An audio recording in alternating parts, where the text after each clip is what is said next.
Hi everyone, and welcome to Tim Topham TV episode 7, where we're talking to Carly McDonald from Adelaide all about how to build a multi-teacher piano studio. I'm really excited about this episode. It's going to be great fun, and I'll speak to Carly in just a second, but I did want to thank you guys for watching. We're up to episode 7 already. The feedback's been great, and I do understand that you guys are, as piano teachers, as music teachers in general, always going to be short of time and pushing to do a million things at once. So to have you as listeners and regular followers, I really do appreciate it. So thank you very much. Now, just before we get into today's episode, I'd like to thank today's sponsor, which is Music Teachers Helper, which is the software I use to organise my studio. The kind of things you can do with it are scheduling lessons and automatically emailing lesson reminders to parents and students. You can accept payments and get tax reports. There's a lending library where you can get an email when something's due back. There's a repertoire tracker, which is fantastic for the 40-piece challenge and people that are really trying to keep track of how much music their students are learning. So if you're interested, head to www.musicteachershelper.com/Tim. You can register for a 30-day trial, and if you choose to continue after that, you're going to get 20% off your first month with that link. So there will be a link to that in the show notes, and I reckon we should get started. So my guest today is Carly. She began her teaching career in 2002, and just 3 years later, she formally established Nova Music Learning Centre, which has grown to a music school with 5 locations, offering theory and instrumental lessons and a variety of instrumental lessons on a variety of instruments. Carly also blogs at Creative Piano Professional, and in 2013, Carly became an Australian ambassador for the Piano Adventure series by Randall and Nancy Faber, and has a special interest in early learning. Carly is a contributing writer for the Piano Teacher magazine in Australia and teaches around 43 students a week, in addition to being the general manager of Nova Music. She's also mother to a 9.5 and an 8-year-old. I don't know how you do it, Carly. Welcome this morning. Thank you so much for being with me. Morning, Tim. Now, I might have covered everything in your background, but is there any other useful info that teachers and people listening might find interesting about your current situation and how many students you've got and how you actually manage to do everything? It's very busy. It's always very busy. Probably the biggest piece in the puzzle is that I also have a business degree. I have a commerce degree in my background as well. Okay. So when I'm coming from the business perspective and talking about those things, that's sort of where I come from, is the degree. Yeah, and I imagine that's obviously been quite a big use to you in your setting up your business. Yeah, well, at the time when I was doing it, I was wondering how it was going to be useful to me, and it's taken quite some time. But now I feel like they've come together. Yeah. And so now I feel like I'm actually using that 3 years that I spent at university. So it's nice. It's nice to see it come together. I think a lot of us, when we're at uni, feel exactly the same way. Why the hell am I doing this? Yeah. So it's great that you're making use of it. So tell us about your studio today, as in number of teachers and students and kind of just a quick overview of how it works and where it is. Sure. Well, I'm based in Adelaide in South Australia, and we teach in 5 different locations. So we go into schools after school hours and teach students there from the community, adults through to young children, because we're there after school hours. Okay. So the school at the moment, we have 16 teachers that I work with, and it's getting bigger, and it's exciting. This year we have started teaching in school hours at one school, taking over their music program and running their entire in-school program, which has been an interesting learning curve. I bet. It's very different to what we do and what we offer elsewhere, because we have to work so closely with the school. When we go into schools after school hours, we just operate as an independent provider. Okay. So the school doesn't have anything to do with us except hiring us the facilities. So, yeah, it's expanding in lots of different directions, and it's a lot of what I do now is managing the teachers that I work with. Yeah, so I can imagine. Yeah, it sounds massive and such a huge undertaking. And I guess the reason why I was interested to have you on is I'm sure there are other teachers out there who have got to the point where they've got long waiting lists, and that they're probably a little bit timid about actually hiring another teacher. I certainly am. If I've got a whole lot of people wanting to learn with me, I'd be like, could anyone do it as well as I can? I don't know how to hire the right people. So that's what today is all about, and I'm really looking forward to getting stuck into actually, how you went about doing it. Yeah. So what did your studio look like before, when you started teaching and before it started kind of building? Yeah. Well, when I started teaching, I was teaching with my teacher as well. She had too many students, and she asked if I would like to do some teaching, and I thought, oh, that sounds good. Yeah. All right. How old were you then? How old was I? Yeah. I just come back from living in Japan for a year, and it was just before I turned 19. Okay. Oh, wow. Great. Yeah. So, and then I continued teaching when I was also working full-time in another job after I graduated from my degree. And then I fell pregnant with my daughter and decided that teaching was a more family-friendly option rather than working 50 or 60 hours a week in my other job, that I could mould family life and teaching into something that was more practical. So I thought, well, why not give it a crack? And while I was on leave from my other position, and when I had Ella, I just thought, we'll give it a go. And I interviewed for my first teacher. I was maybe 38 weeks pregnant at the time. Oh, gosh, yeah. To take on the first teacher I was going to. And it's come full circle because 2 weeks ago she actually gave birth to her first child. Oh, wow. So, and we still work together. And so it's a really nice, I don't know, coming of age, I suppose, for the business. Is that we've still got the first person who I interviewed, and now she's in the same position I was. Oh, that's fantastic. And I'd say that's a real testament to your management and the way you run your business to have someone stay that long in that kind of an industry too, because I know from hiring teachers, turnover's quite really fickle. high. Exactly, yeah. And particularly if you're only able to offer a few days or hours or so. What was it that made you decide I'm going to hire another teacher rather than just start a waiting list? Because my time's finite. Okay. I can only be one-on-one teaching a certain amount of hours a week. And I thought, well, I've got all this interest, and what can I do that can make sure that the people can have lessons and I can earn money and they can all be taught. So I wanted to set it up so that my family life could still be what I wanted it to be, and that I could still run a business and develop a business that didn't require my time to be used. Yeah, sure. Yep. And I imagine, in fact, as the place has grown, although your work, you do a lot of work, you can decide how much of that you do and when you do it and things like that too. So it's more flexible. Yeah. Yeah, very flexible. I also now have someone who works with me on Wednesdays, and she does a lot of the admin for me for the business. And that's really helped free me up, I suppose, to do what I would prefer to be doing in the business. Yeah, absolutely. So did you, or how many students did you have kind of waiting or needing a new teacher when you decided to hire someone else? Or did you just, 4, okay. 4. And so you hired that person and with the aim of them teaching just 4 students initially? No, just with the aim of I didn't have any more room or time, and if we started, it would get the ball rolling, and she just wanted a little bit of work to start with, and then we filled out her night of teaching, and then I started getting inquiries for guitar, and so I went, oh, well, why not? Teacher.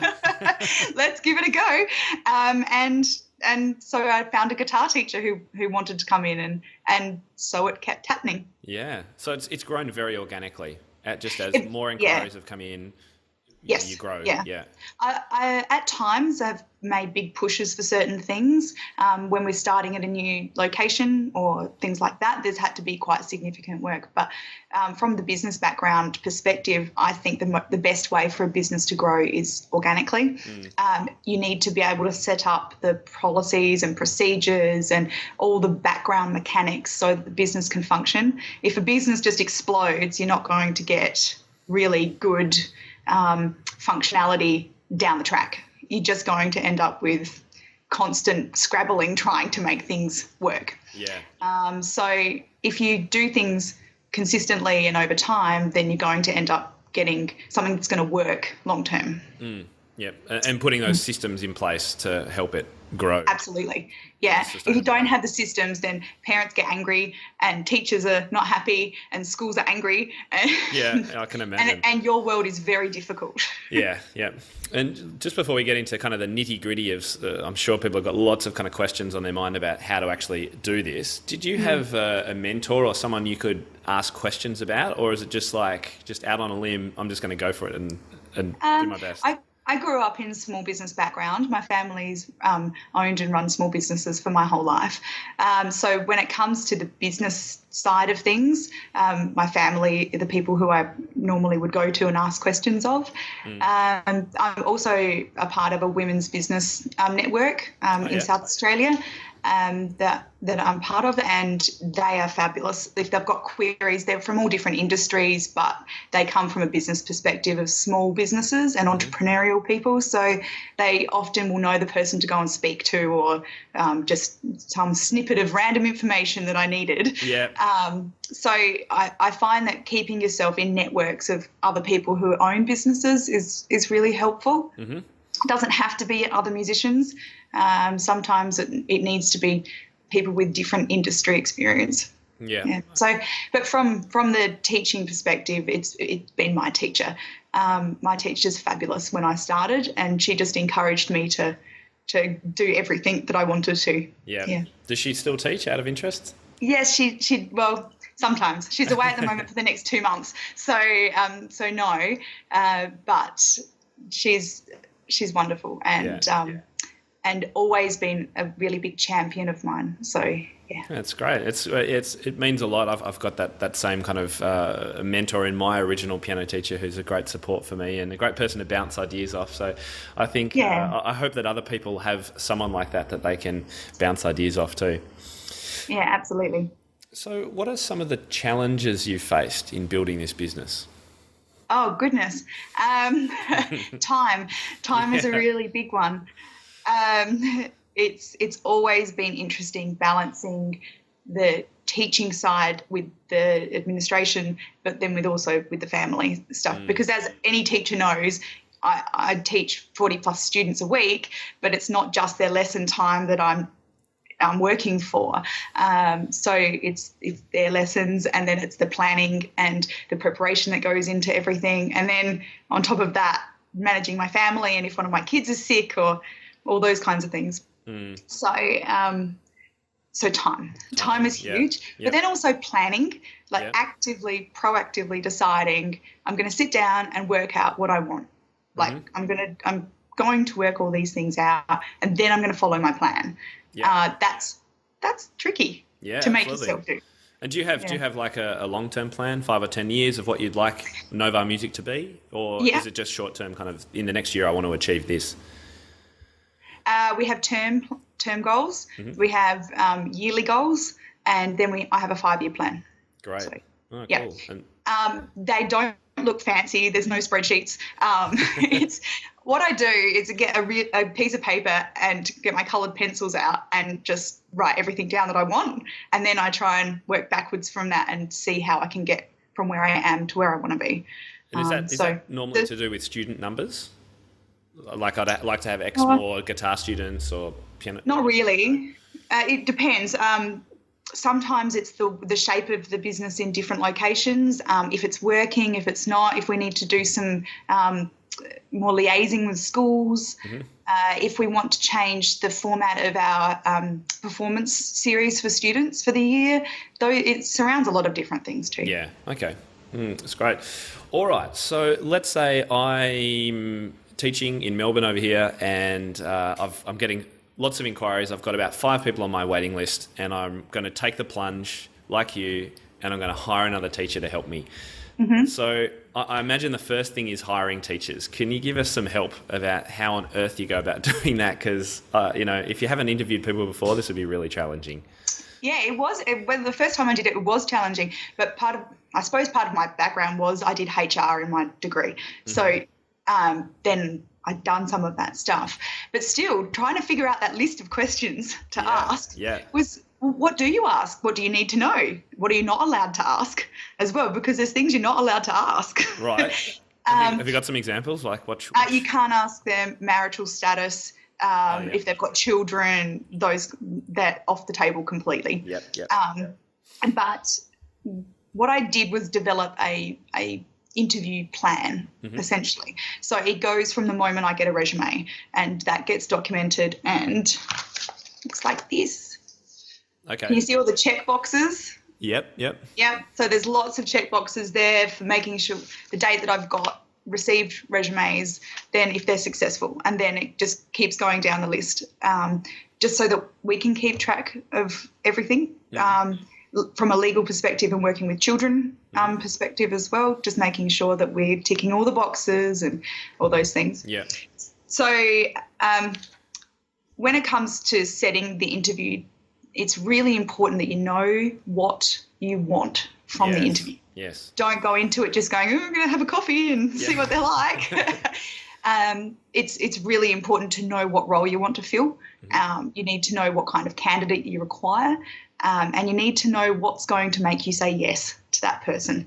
I still think that in the first minute I make my decision about a candidate. Yep. I only interview the people who look great on paper, because I've done enough interviews now that I'm not interested in wasting my time.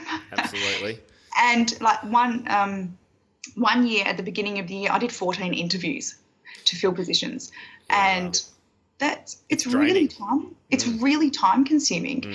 And really, I probably only needed to interview 5 of that 14. So since then, I decided. For one position or 2? No, it was for multiple positions. Okay. Yeah, so I culled, and then from the resumes I culled, and then I interviewed for the positions. And I got great people, but I could have probably just done a 5-minute interview and it would have been okay. Okay, yeah. So streamlining your time would be a tip when it comes to interviews, and making sure the questions you ask are really relevant and going to give you the answers you want. Pointed. Yeah. So have you, I'm thinking I'd probably want, if I'm going to hire someone who's going to teach beginners, for example, I might want to know something about their method perhaps, or how they do absolutely. that. So could you give us an example of one kind of question that you might ask about that would be important to you? I would be really interested to get them talking more about their pedagogical approach. So a big thing that I do with my teachers is professional development, so that I want to know that they're developing themselves, and I'm okay with them not having all the answers, because none of us do. And I don't have a problem taking on new teachers. I was a new teacher. I got help from my mentor, and I'm okay with that, and I'm very big on developing the teachers I work with. So not having that background of teaching is okay when I interview people. That doesn't bother me. Okay. But I'm interested in their attitude towards learning and their attitude towards education and children and parents. And if they're the right person, then that's easy to work with. It's easy to build their skills if they've got the right mindset.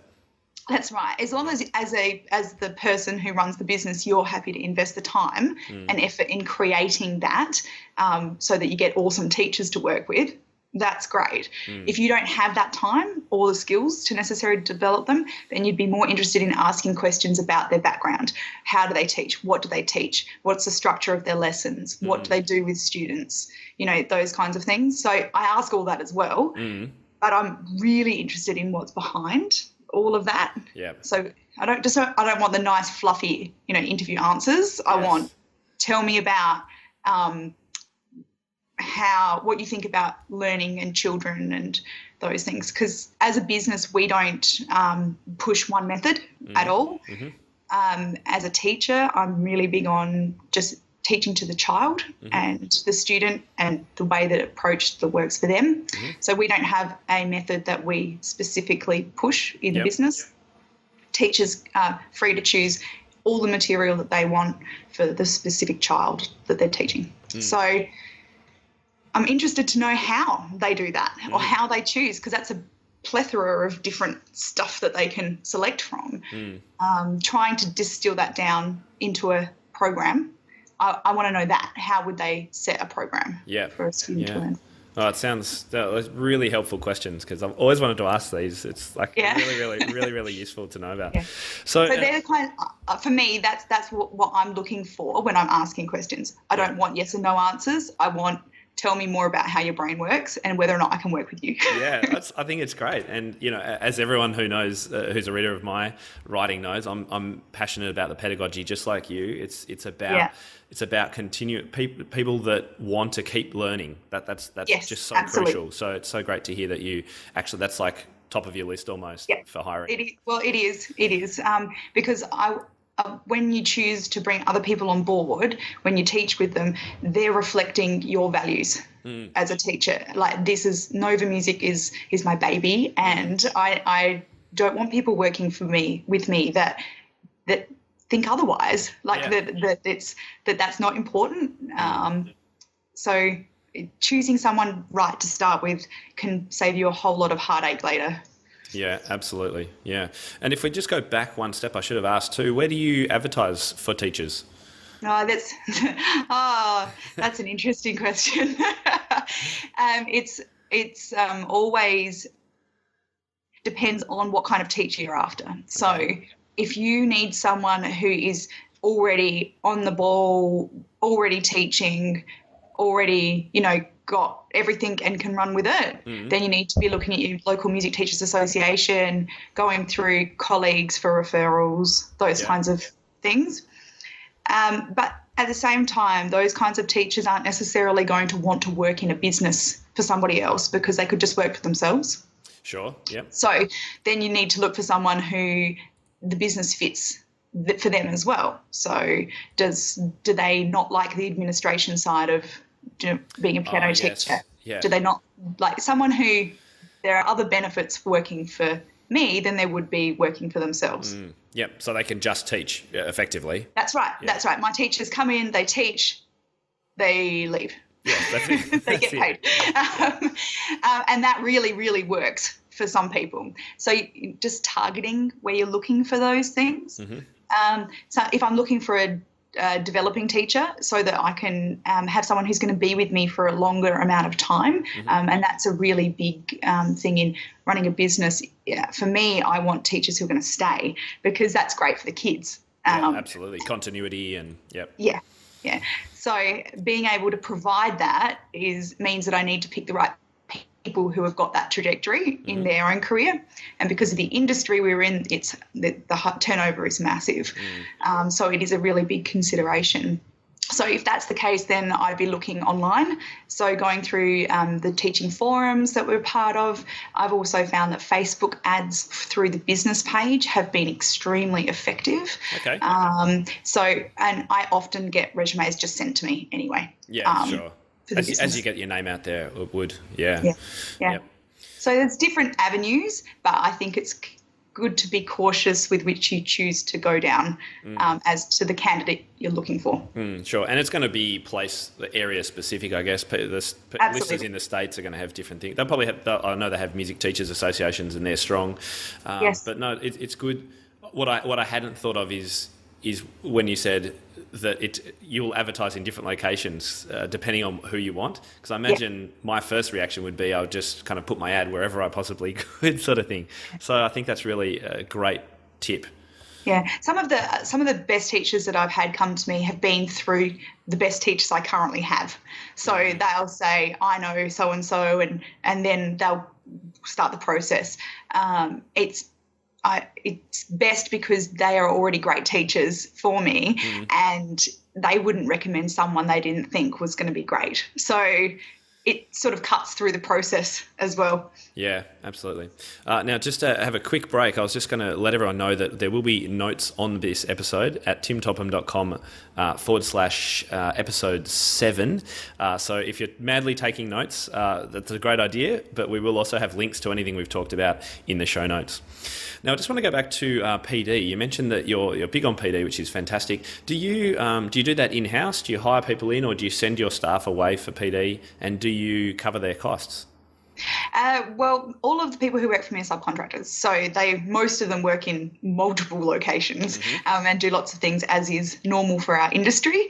They all work in lots of different places. So the first Australasian Piano Pedagogy Conference that I went to was in Sydney in 2009, and the first teacher that ever started working with me, I paid for her to come with me to the conference, and brought her with me. I really think that giving people access to PD, like letting them know when stuff's available, like pushing out information. So this is available, this is here. The AMB is offering this training day. The ones for South Australia are on this. Just providing the information is a huge step up, because lots of teachers don't even know where that stuff is or when it's on. Yeah. I do a lot of the PD myself because that's what I do. Yeah. That's your thing. That's my thing. Yeah. So I provide that as well. And I'm also big on one-on-one PD. So if they have questions or they've got students they're just hitting a roadblock with, then they're always welcome to come to my home studio, and we go through repertoire and talk about approaches for students and that kind of stuff, or just catch up for coffee and see how they're travelling and whether or not like anything they need or anything like that. I always feel like I should be doing more of it though. Like There's never enough time. I was just going to say, I think I want to come and work for you, Carly. It sounds great. All right. Now, you just mentioned your home studio. I was just going to ask you about locations as well. So let's say I've decided I've hired someone who can teach my extra 5 students. Where do they teach? What do I do just to get started at least? Let's say I don't have enough money to hire a separate studio or something. It's very much dependent on your individual situation. I've never had anyone else teach in my home studio. That's my home, and that's just the way it is. Yep. I host performance parties and things like that in the studio, but I'm not comfortable with someone else coming and teaching in my home. Mm-hmm. So that's just the way it is. Yep.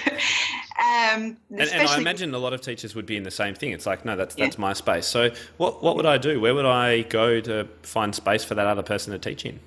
Yeah, well, the place that I was already teaching was a school, and it was after school hours, and we were hiring the rooms. So it just depends on your cost structure and the way you set it up and how much it costs you to hire it, and then what you choose to charge for the lessons and all of the cost breakdown of things. I would be looking for another location. Schools are often happy for you to be in there after school hours, as long as they have a developed relationship with you already and you're not just a random person coming to ask to use their rooms. Sure. So there's also community facilities and churches and lots of other places that do have pianos in them. And it really depends what instruments you're teaching. So some instruments require the piano to be there and others don't. So you just need space to be able to do it. All of the locations we teach in are schools. Yeah, so they already have the facilities. The pianos are already there. They're set up for students. So it's worked for us. And I haven't ever attempted for it to be anywhere else other than schools. And I imagine schools are quite happy with that because they would otherwise be unused after hours probably. Yeah, they can make money off a facility they already have and they do no work for it. So they're happy. I like it's a great idea. All right, so let's say I've got my room at a school, my teacher's in there. Next big question, how do I set the prices that I charge? That is completely up to you as the person who runs the business. Okay. So when you look at your pricing structure, though, it's really important to look at all of your real costs. You can't just say, oh, this going rate's this much. Well, that might well be, but can you make any money if that is the going rate? So I have a fancy spreadsheet and it just has the cost breakdown of everything that I've got that is an expense that's included in the business. So that when I say this is what we charge, that's what we actually have to charge to break even and for there to be any reason for me to run the business. Sure. So you have to consider things like, for me, in the area that we live in, because you have work cover and you have lots of different insurance things, and so you have to look into that for your jurisdiction and for where the business rules and tax liabilities and things like that for where you are. But for me, it's considering the room hire expenses and the teachers and work cover and insurance and all of that stuff. Performing opportunities for students, they all cost money. So factoring all of that in, and even down to we have to keep increasing our music library because, well, that's kind of important. Absolutely, yeah. And so budgeting all of that in, making sure that you can pay for all of that. All of those things is what will go towards figuring out how much you need to charge. So in let me find it, that one, the Piano Teacher magazine. So this is the Australian Piano Teacher magazine? Yeah. And I'll put a link to that, an online version of that on the show notes for everyone. Excellent. Well, I've written an article in here which will give people a breakdown in a chart of how much you can charge or how much you'll earn for your lessons. And it's not saying how much you should charge. It's saying these are the things you need to consider. when you are doing it. Music teachers associations are sometimes helpful in regards to that. But at the end of the day, you charge what you want to charge and stick to it. And you're running a business, not a charity. So you need to be able to do so, earn a living, but also be paid what you're worth. So often piano teachers are very good at underestimating what they're worth. Valuing themselves, absolutely. And they do it all the time.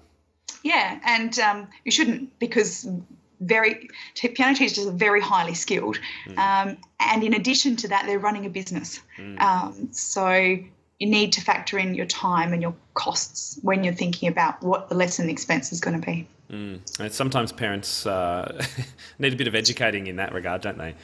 Yeah, and I've found as well, though, that people are willing to pay for good service. So when my business doesn't charge the least amount of money that lesson can be provided for, but we also don't provide the least service that can be provided. And I'm not interested in a race to the bottom of price. I would far prefer to have an excellent business that provided all the services that they could want. And if they choose to have lessons with us, that's fabulous. And I will do my best to make sure it's as good as it can be. And if they don't, that's okay too. Yeah, sure. So, yeah. And I assume teachers would understand that they wouldn't be paid as much as they could charge for themselves teaching in their home. Yeah, when I interview people, everything's really upfront with how much they earn, and the longer teachers work with me and the more skilled they are, the more they earn. And they also don't have to do any of the admin or the chasing money or anything that is the tough bits that piano teachers normally don't like. I set up all of the performance opportunities, all of the concerts, everything. And we have 8 this year that our students have concerts? Or summer concerts. Yeah. Summer. We have 2 full-sized concerts at the end of the year that are catered. Like we bring caterers in, and it's formal when it's big. And then we have a recital. We also have 4 performance parties or 3 performance parties at my home studio where the kids come and they play board games and play music to each other and chill out and have afternoon tea and that kind of stuff. Okay, so not a formal sit down and listen, it's much more casual. No, it's very casual. We just wanted to create a different performance scenario for kids just getting into it so that they could meet other children who played, so that became a norm for them to know other music musicians. Yeah, it's really taken off. I think the last one we had, there was 18 children there, and my house was very full. I bet. Do you structure that at all? Like, do you have a set time? Okay, a few people are going to play at 4:00, or that's sort of like. No, I think we normally start about 2, and they come and I have board games set up, 3 or 4 of them normally, and I get some of my older students to be in charge of one of them each, so that there's some kind of format, because 5-year-olds are not so good with board games and getting themselves organised. Are these musical board games or not necessarily? No. Like Trouble and Operation and and Kaplunk and those kind of games are really good for the kids. Yeah. it breaks the ice. It means they start talking and they, get together and they don't feel awkward standing around waiting for something to happen. And then I'll say, okay, who wants to play? And one of them will wander up to the piano or their instrument and play, and then we have food, and then more people will play, and then there's food, and then there's games, and it sounds fantastic. I love you think outside the box, which I love. I love your energy, but I really like how you just go, oh, let's try something different. Why get everyone sitting there in a stony silence at a terrifying stage? I wanted to create joy and that sense of community around their music, and that it's not petrifying, like it can be really fun. And then when they do go to the more formal concerts later in the year, they know there's familiar faces. They know one another. Absolutely. And it sort of brings down their stress levels as well. Yeah. The other things we do this year, we're trying out a wine and cheese night for our adult students. That'll get me along. Yeah. So the adult students don't tend to be as keen on the performance parties because that's little kids playing, and they don't feel great if they're a beginner and they're playing the same material as a 6-year-old. Totally understand.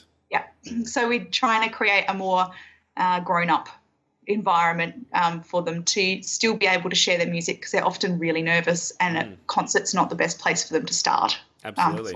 And a bit of wine helps take the nerves off. There'll be soft drink options as well. I think it's great. We're getting all these ideas about recitals now. It wasn't even on our topic list, but great for you to share them. Thank you. Yeah. That's right. The last one that we do is a exam panel. So we have lots of students who sit exams towards the end of the year. Mm-hmm. So we set a date about a month before that where we have 3 teachers that will sit on a panel, and any students who want to come and play can come and get written feedback. Fantastic. So a mock exam. Kind of. Just positive, constructive feedback so that they've got a few weeks leading into their exam and can, get that done. So that's all our stuff. Wow, so much to organise. I don't know how you do it. Yeah, it's busy. Now, look, I know that tax and legal obligations are going to be different in everyone's jurisdiction, but have you got any just overarching things to check for teachers who want to hire some other teachers about? Have a really great accountant. Okay, great. Yeah. Because I would really recommend that you get someone who's interested in small businesses so that they really know the rules, because that's so important, and they can steer you in the right direction from the beginning. So what I did was I just did my own stuff until I got to a point where I went, no, I think I should probably go and talk to somebody. Yep. And then I did, and I wished I'd done it sooner, because he could have pointed me in the right direction so much faster, and it really wasn't as expensive as I thought it was going to be to have the professional advice. And every year I'm sure he saves me more money than I spend on him.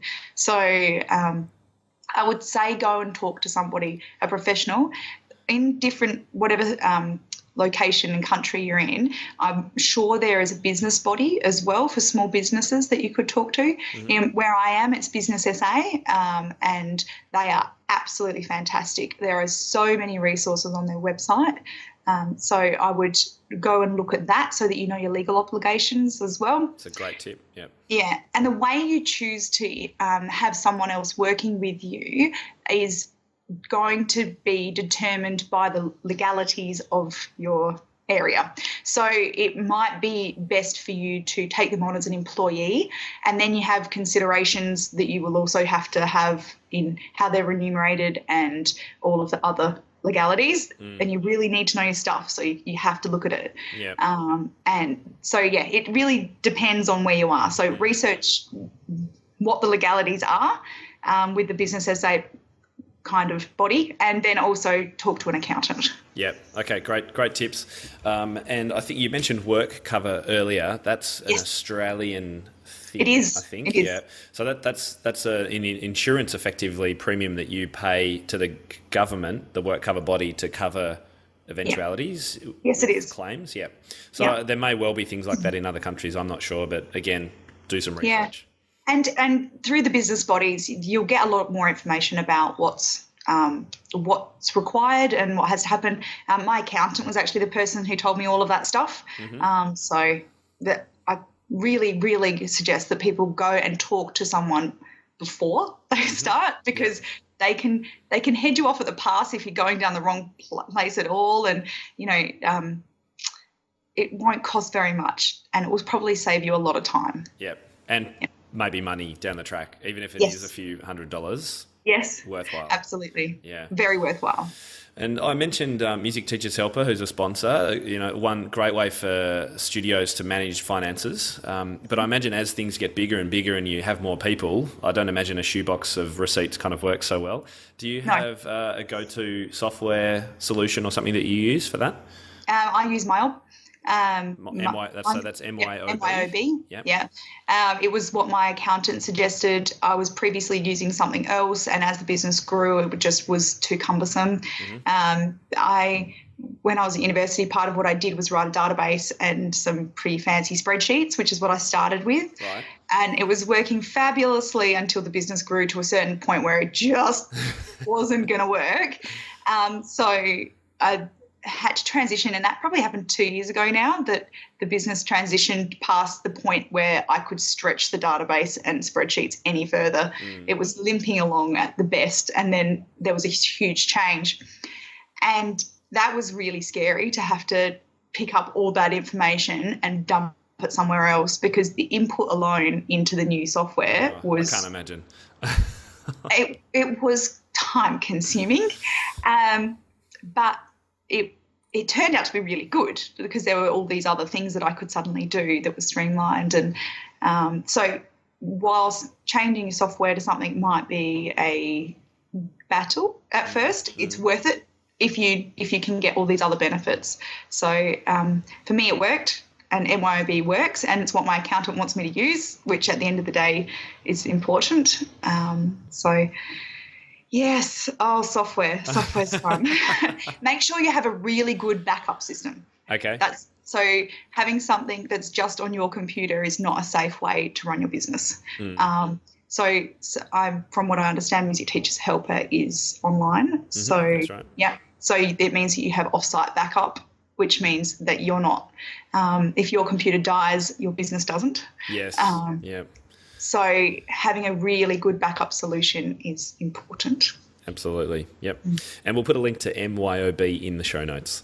Thank you. All right. Now, I've got just a few more questions. One of them is about your teachers. How do you make sure that they're teaching the way you want them to teach, given that it's all closed doors, one-on-one, or perhaps you go in and have a look every now and then at what they're doing?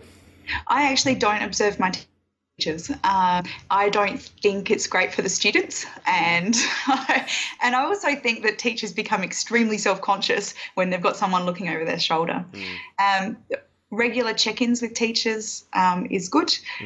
Also, choosing the right people to start with is extremely important, and that's why the interview process is so valuable.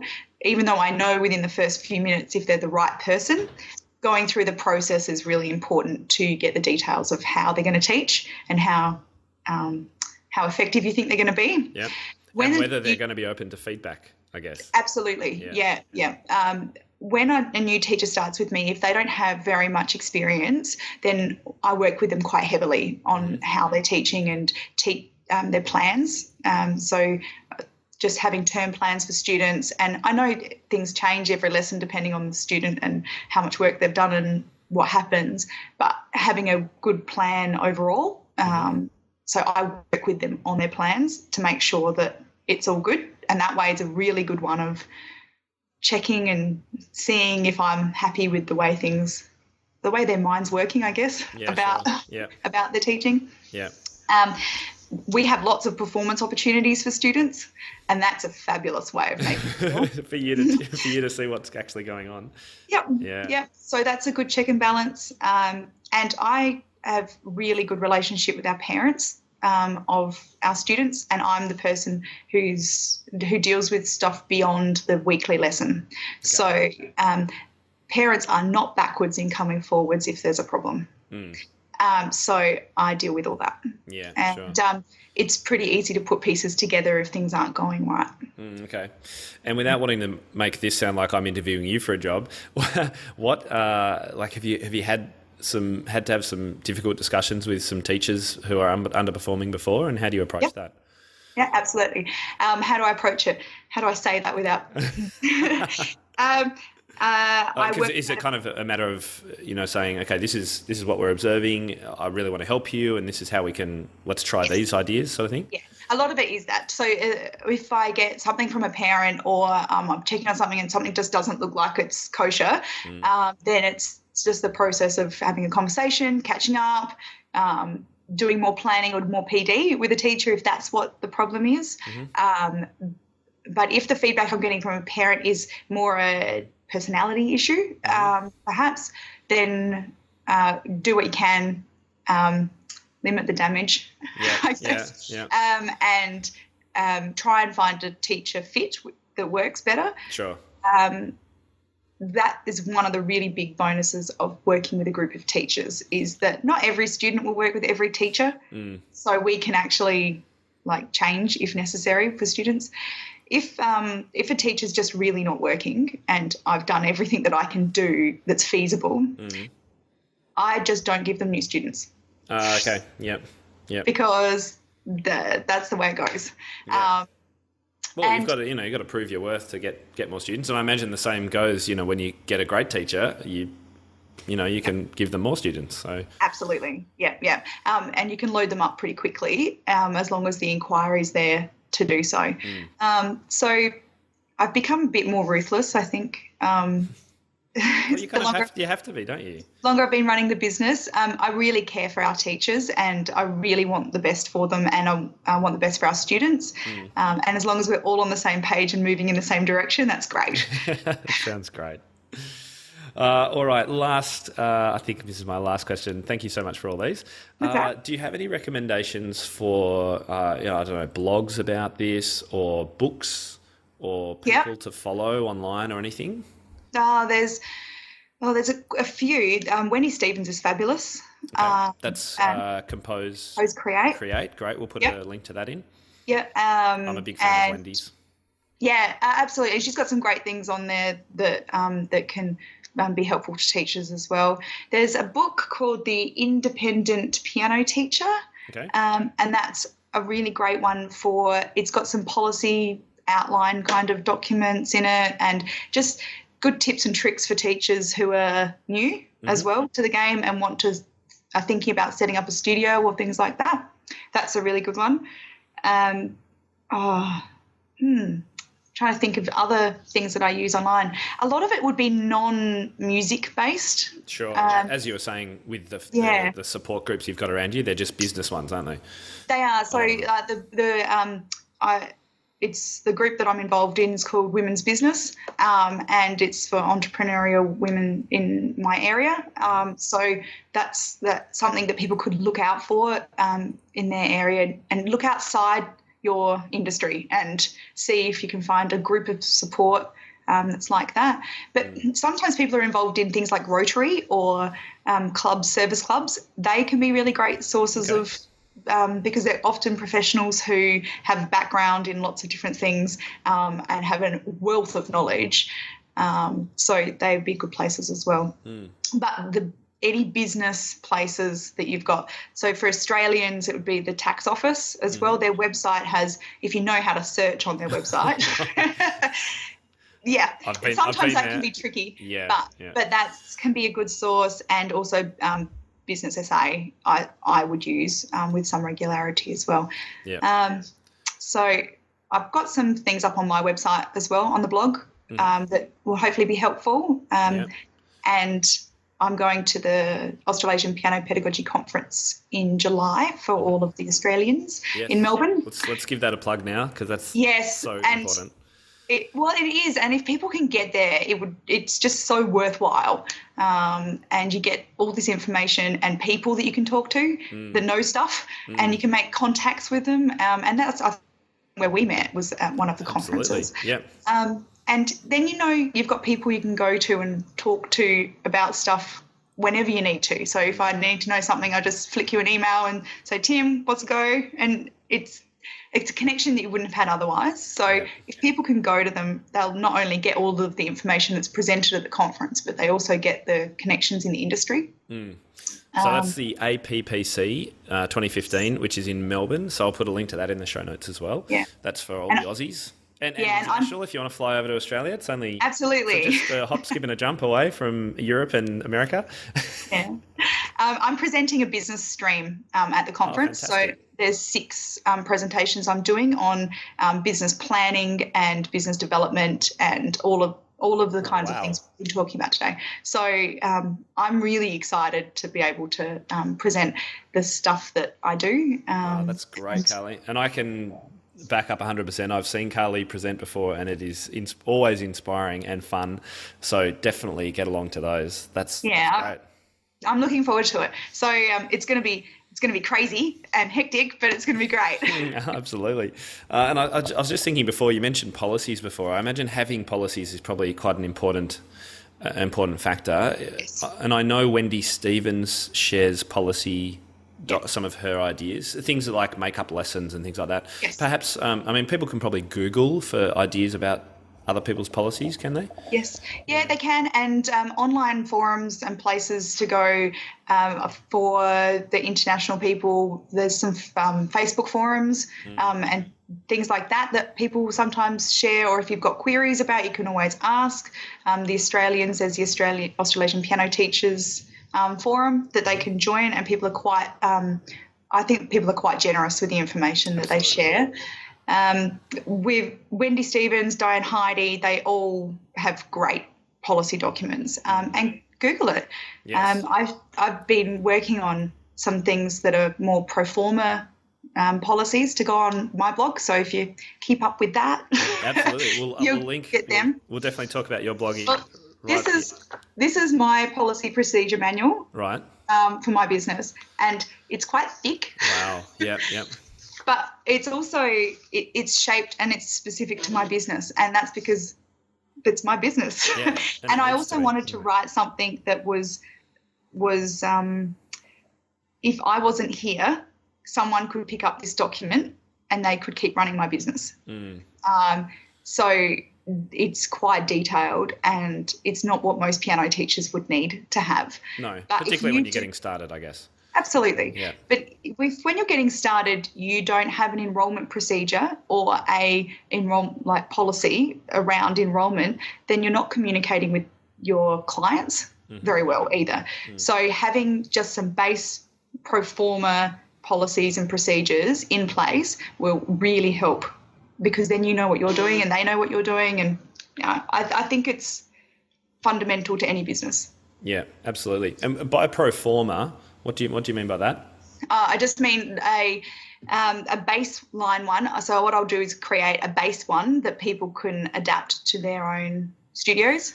Oh, okay. So a basic outline, and you can put some slightly different words in where you need to. That's right. Yeah. Okay. Yeah, so that it's a standard that people can just adapt to suit their personal circumstances. Yeah. Did you say you had some of them on your blog? There are at the moment. There's a business plan on the blog, which has got a rundown of some different business planning. Okay. And in the works for coming months is some of the other policies and procedures that I think are fundamental to having a successful business. So where do listeners go to find you, Carly?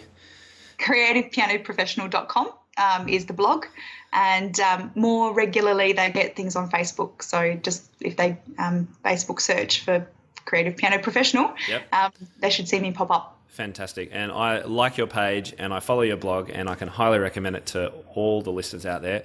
Thanks, really great information regularly from Carly. It's fantastic. All right. I think I've got through all my questions. That was so helpful, and I really hope it's going to be a great help to listeners. And thank you for sharing too. I imagine that a lot of business owners would play their cards very close to their chest and not share so much. So it's really wonderful that you're happy to share so much information. Yeah, no, I think as an industry we need to support each other in creating strong businesses, because in my experience, musos aren't so great at business. And I think if we've got the information, it's really good and important to share it. Absolutely. And hopefully, we make fewer mistakes in the process if we can learn from other people. Well, I have. Yeah. There we go. We're going to learn from you. Now, I think you've been really kind and you've offered us a cheat sheet download for this. So Yes, what's that absolutely. going to help us with? So it looks something like this. And it's all about interview questions. So it's just some ideas about how to set up a good interview, but then also some of the questions that I do use for the interviews. So if that helps people in getting over those initial nerves about having to take someone new on board and how to find them or what to ask even, hopefully that's useful to you. That's absolutely brilliant because it was pretty much my first question. How do you find the right people? So thank you. That's fantastic. We'll put a link to that on the show notes page, which you'll be able to find at timtopham.com/episode 7, and that's the number 7. All right. So anything else? Anything I forgot that you're itching to tell us about, Carly, or I think we've covered everything. I think for the moment we have covered everything, but if anyone has any questions, just chuck them to me probably on the Facebook page. It's always best. Okay. And I'm happy to answer questions that anybody has as well. Fantastic. And there'll be questions at the bottom of the show notes page, so you can leave ones there. And if we get any for you, Carly, I'll shoot them across to you as well. Otherwise, I'll say a massive thank you.